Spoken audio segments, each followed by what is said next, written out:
ఎందుకు నువ్వు అమ్మాయిలతో మాట్లాడడానికి భయపడుతున్నావు, సిగ్గుపడుతున్నావు? అంటే అదేమోనండి, నేను ఇలా చేయాలంటే నేను ప్రేమించే అమ్మాయి అయినా ఉండాలి, లేదా నన్ను ప్రేమించే అమ్మాయి అయినా ఉండాలి. ఓ నైస్.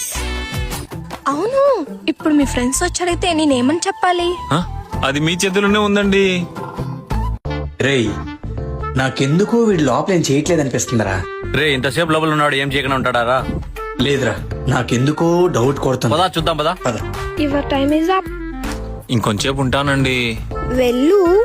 ప్లీజ్ అండి. అదిగో కస్టమర్ కూడా వచ్చేసాడు. ఈడప్పుడు ఇప్పుడే రావాలా? మీరు ఆగండి, నేను వెళ్ళి మాట్లాడేసి వస్తాను. ఎంతసేపు ఉంటావు భయ్యా? అన్నా అన్నా అన్నా ప్లీజ్ అన్న, 1 గంట తర్వాత రా అన్నా. ఏంటి భయ్యా ఫస్ట్ టైమా? అవునన్నా. Enjoy enjoy.